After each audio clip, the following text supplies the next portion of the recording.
dan mencatat tingkat konsentrasi partikulat, khususnya PM2,5 atau partikulat meter 2,5, menggunakan prinsip peluruhan sinar beta.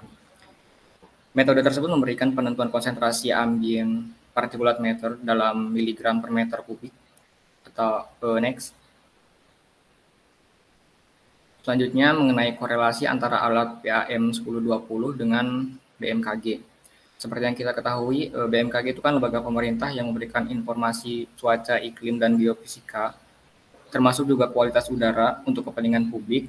Nah, jadi untuk memenuhi keperluan-keperluan itu juga digunakan salah satunya alat BAM1020 yang digunakan untuk mengukur konsentrasi partikulat di udara, seperti PM2,5 dan PM10. Next.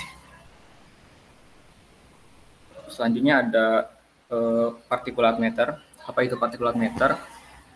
Ya, yang pertama ada PM10 yang merujuk pada partikel udara dengan diameter kurang dari 10 mikrometer.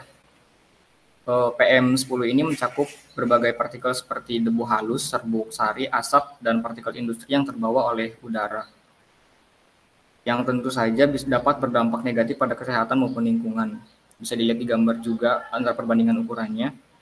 Kemudian yang kedua ada PM2,5 yang merujuk partikel udara dengan diameter kurang dari 2,5 mikrometer.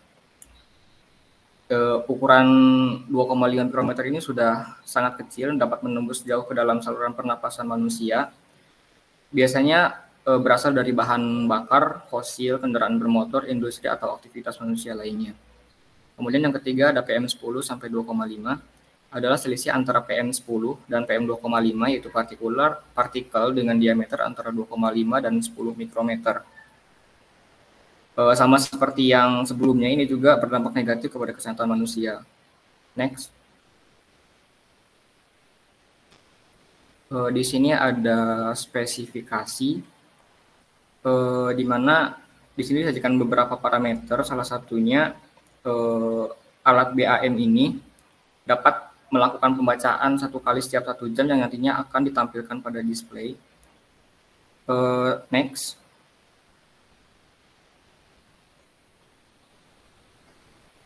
Nah, di sini ada spesifikasi lainnya, yaitu ada antarmuka pengguna yang nantinya akan hasil datanya itu akan ditampilkan pada display yang berwarna. Kemudian ada dapat dikonfigurasi juga tersedia melalui serial port, tampilan ataupun output relay. Kemudian untuk penyimpanannya ada 14.000 pencatatan yang dapat dilakukan selama rentang waktu 1,5 tahun dengan satu pencatatan tiap jamnya. Sumber daya listriknya 100 sampai 250 volt AC dengan masukan universal 50 sampai 60 Hz. Untuk berat alatnya sendiri ada di 19 kg. Itu belum termasuk aksesoris eksternalnya. Dan untuk ukurannya itu ada di ukuran 36,2 cm kali 43,2 cm kali 46,7 cm. Next. Selanjutnya akan dijelaskan oleh rekan saya Muhammad Asa. Mohon izin pembina, izin melanjutkan. Adapun perkembangan dari alat ini ialah Med1 instrumen terus meningkatkan BAM 1020 dengan fungsionalitas, kinerja, dan keandalan yang meningkat. Generasi terbaru yang dilengkapi dengan mikroprosesor dan elektronik yang canggih untuk mengoperasikan jarak jauh, komunikasi yang ditingkatkan, dan fleksibilitas yang tak tertandingi. Next. Adapun fitur yang digunakan dalam alat ini ialah yang pertama itu metodenya itu setara dengan USEPA untuk pemantauan PM10, PM2,5 dan PM10 sampai dengan 2,5.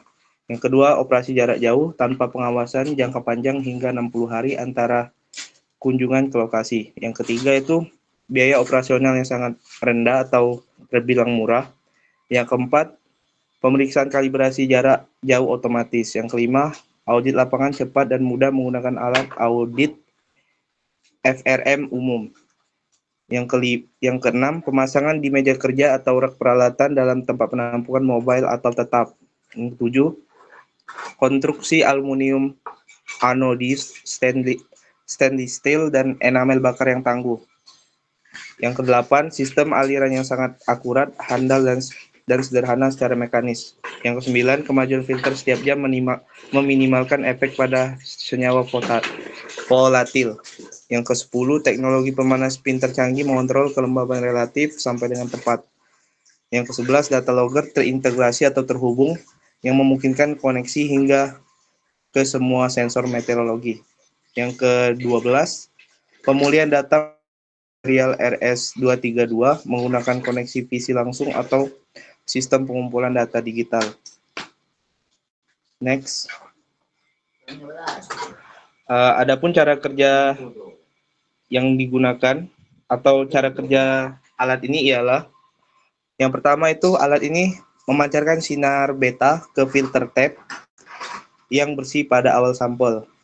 Yang kedua, sinar beta selanjutnya itu dideteksi dan dihitung oleh detektor sebagai pembacaan nilai 0. Selanjutnya, BAM 1020 memajukan filter tab ke nozzle, di mana pompa menarik udara dari luar dan titik debu dialirkan ke filter tab. Yang keempat, titik debu yang tercatat tadi melalui filter tab ditempatkan kembali di antara sinyal beta dan detektor, yang menyebabkan redaman sinar beta. Yang kelima, redaman sinyal ini digunakan untuk menentukan massa partikel filter. Yang ketujuh, massa partikel tersebut digunakan untuk menghitung konsentrasi volumetric partikel di udara ambien. Next. Adapun nilai ambang batas atau NAB ialah pengertiannya adalah batas konsentrasi polusi udara yang diperbolehkan berada dalam udara ambien. Ialah sebesar 65 mikrogram per meter kubik. Adapun kriteria ambang batas konsentrasi PM2,5 sebagai berikut.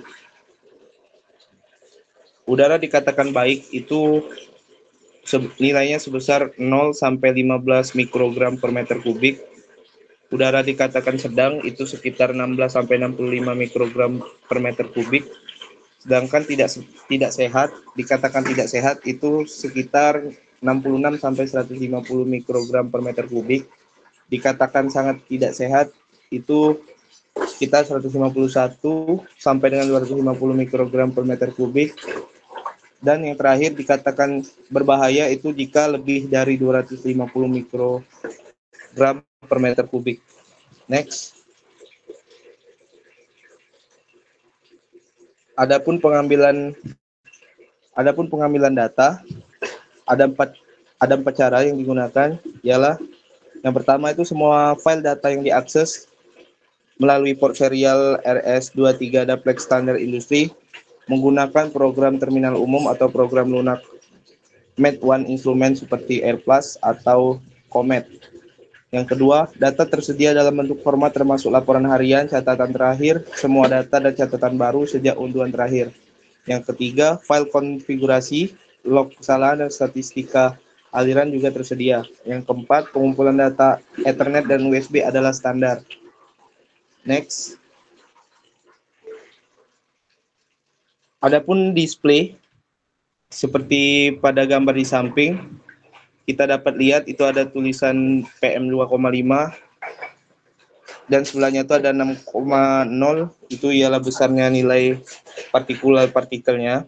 Dengan menggunakan perangkat lunak Comet yang disediakan, pengendalian BAM 1020 menjadi sederhana yang menampilkan representasi grafis dari tampilan layar BAM 1020 yang sebenarnya bisa kita kontrol dalam jarak yang jauh.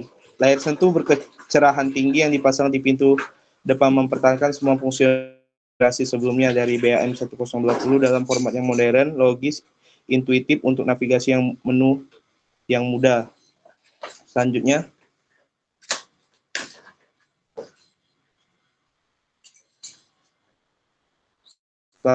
validasi.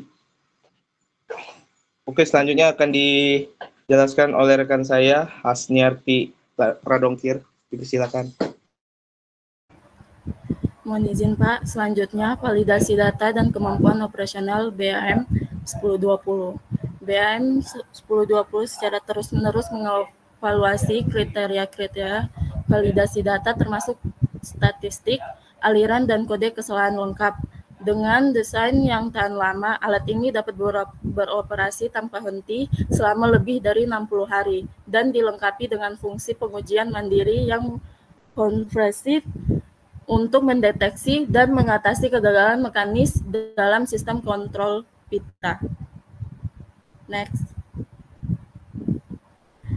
BM 1020 di Indonesia terdapat di beberapa stasiun klimatologi Sumatera Selatan, stasiun klimatologi Bengkulu, stasiun klimatologi Malang, stasiun klimatologi Jawa Tengah, stasiun klimatologi Yogyakarta, dan masih ada beberapa lagi di daerah-daerah lain.